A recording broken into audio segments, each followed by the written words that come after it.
Hello everybody, it's me Ross and welcome to another video. Today I'm joined by the gaffer, Mark Heath. We're here at the mid-stage point of the season. The summer transfer window was like no other, 19 new signings, and in the summer, Heathy, you ranked them. And well, I think you've done a few of them disservice really. I think some of them have done well.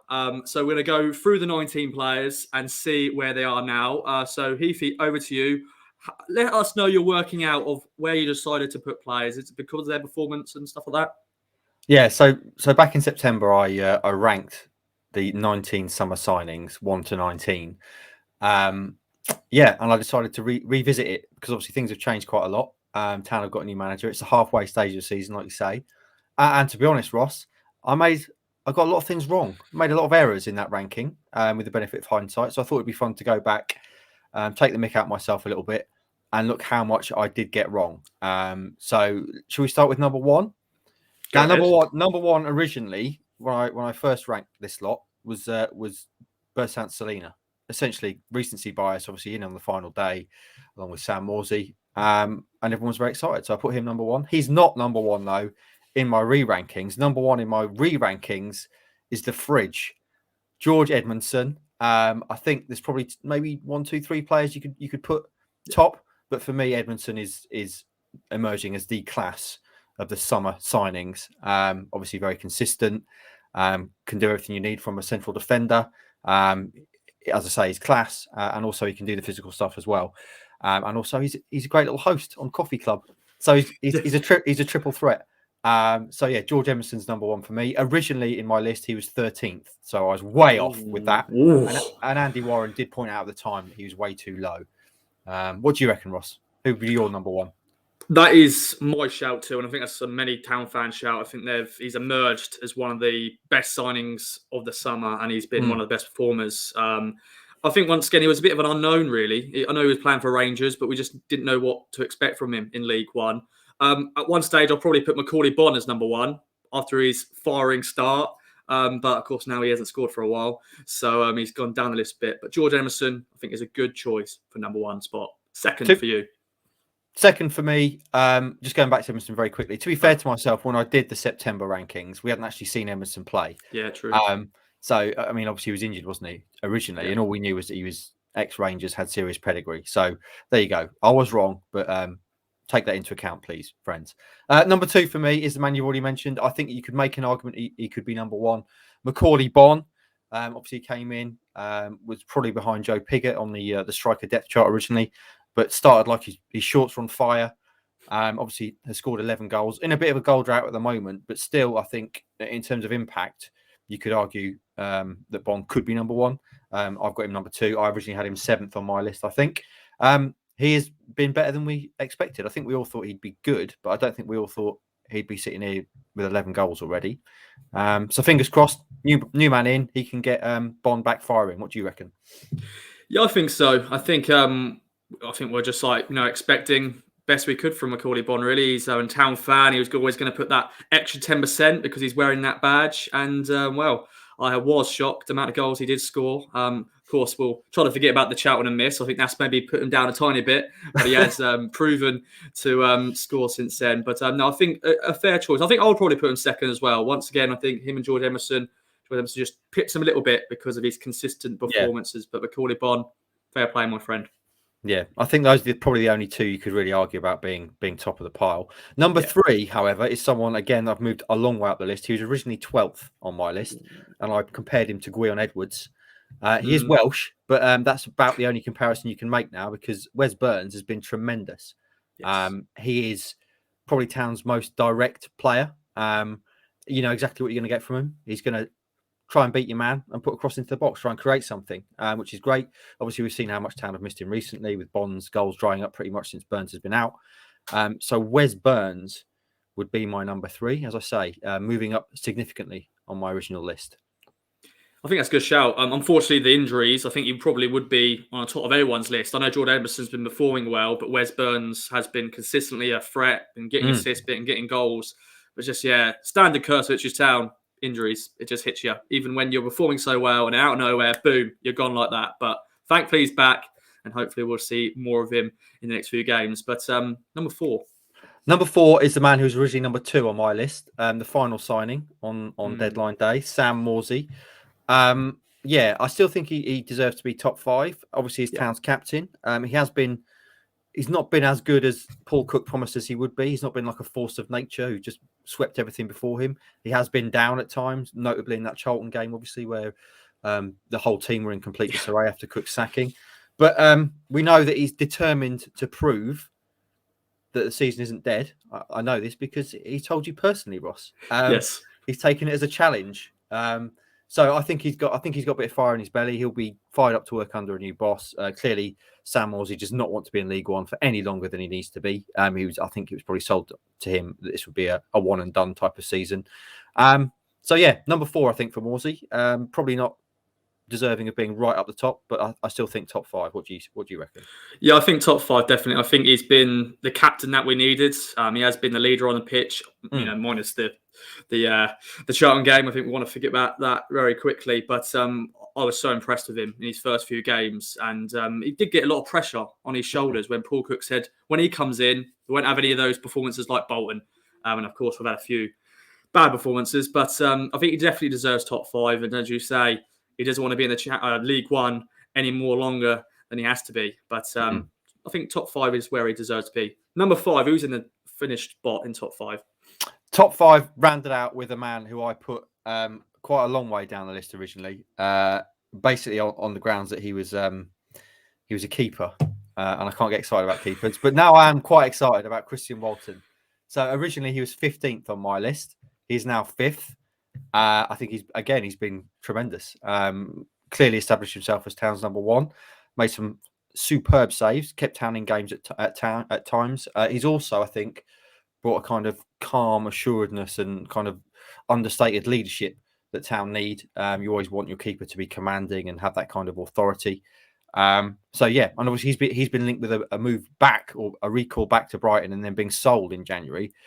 Which clearly would be a blow for Town. And I do hope, if that is the case, and that does happen, that Town are very much in the mix to try and sign him, wave some of that big wonger around from America and try and bring him here permanently. So yeah, Christian Walton, number 5 on my list. Have I been too generous there, Ross? What do you reckon? No, I think he had a shaky, of course, debut, conceding 5 goals, which is not a great start for any player, definitely a goalkeeper.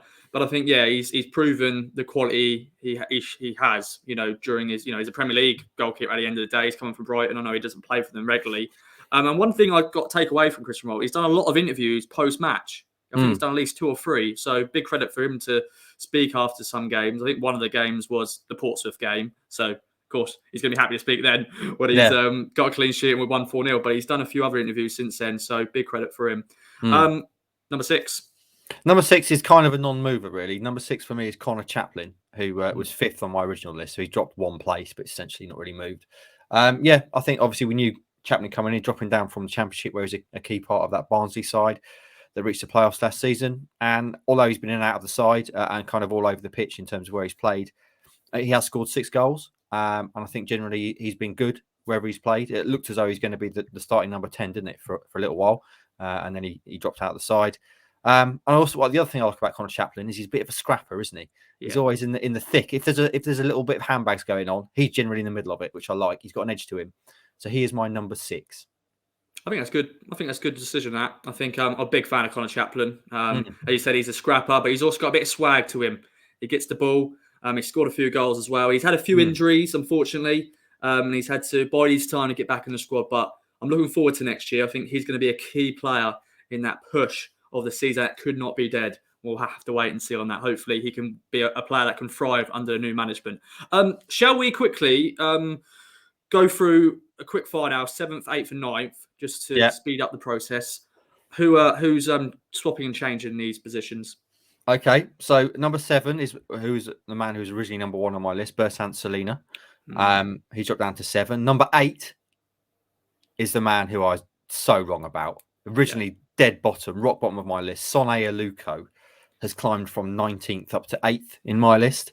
And then number 9 is a man who was originally 3rd on my list, Carl Edwards. So he's dropped from 3rd down to 9th. So there you go. Anything you want to talk about there, mate? Well, the big one, Sonny Aluko. Well. I think everybody was wrong about Sonny. I'm so sorry, Sonny. I think it was just a bit of I wouldn't say it's an underwhelming signing in the summer. We just thought, do we really need him? You know, He just 32-year-old winger. he just seemed like an add-on, didn't he? Like an Yeah. afterthought. We're bringing in all these kind of new, exciting, young, established names, and then Sonny Aluko, was he 32 years old? You think, where's he going to fit? And that's certainly what why I put him bottom. So I thought I just can't see how he fits in the side. He's probably not going to play. But of course, not only has he played, he's generally played pretty well. And proved himself really adaptable and can play again numerous positions. Going to be very useful going forward, I think. An excellent man to have in your squad. So yeah, he's jumped all the way up to 8th from the bottom for me. Yeah, what do we know? We don't know anything. Well, I especially don't know anything, Rob. Yeah. As you boys are always telling me, nothing. Yeah, definitely. And one thing, Sonny Aluko, he's got a chant. I think fans are loving him. I think he's going to be that cult hero status now, Sonny Aluko, because he's scored some goals. He's done some good performances. While the other wingers, Carl Edwards, unfortunately, is the one that's been a bit of a disappointment. But hopefully, once again, the new manager, hopefully he can thrive. We'll have to wait and see on him. Personally, he's had a few moments and he scored that unbelievable goal against Crewe, scored that late winner against Fleetwood that left Brett Johnson very happy indeed. But I think good positions for those ones. Number 10 to round off the top 10. Number 10 is a man I like. He's dropped a couple of places. He was 8th in my original list, but Scott Fraser is my number 10. Again, I think he kind of almost more than anyone else on this list has kind of struggled with a lack of identity. He's not really found a settled position in the side. He's been all over the shop, hasn't he? He came in as the best number 10 in the league. Has barely played there, been out left. He's been playing in the midfield too as well. But I think he's quality. He can clearly see a pass. He can be creative when he's played in the right positions and given the kind of right amount of ball. And I think he's another one that Kieran McKenna is probably going to love working with. So Scott Fraser is 10th for me. I think that's a good shout because, he has been playing all over the park, basically, on the wing, at 10 a few times, deep in midfield. I will not forgive him, though, for that penalty he missed at Burton. He scored loads of goals for Burton, got loads of assists, MK Dons as well, and he just missed that penalty and, of course, went on to lose that game. But don't worry, Scott. Hopefully, he'll play in the right position going forward. Okay, now, number 11 and number 12. Let's do 2 here. 2 for the price of 1. Number 11 is another kind of non-mover, is Joe Piggott. He was originally 10th in my list, so he dropped a place. And number 12 is someone that you may disagree with, and many people may disagree with. Probably still, you'd say, it's probably a bit too high. He was originally 6th in my list.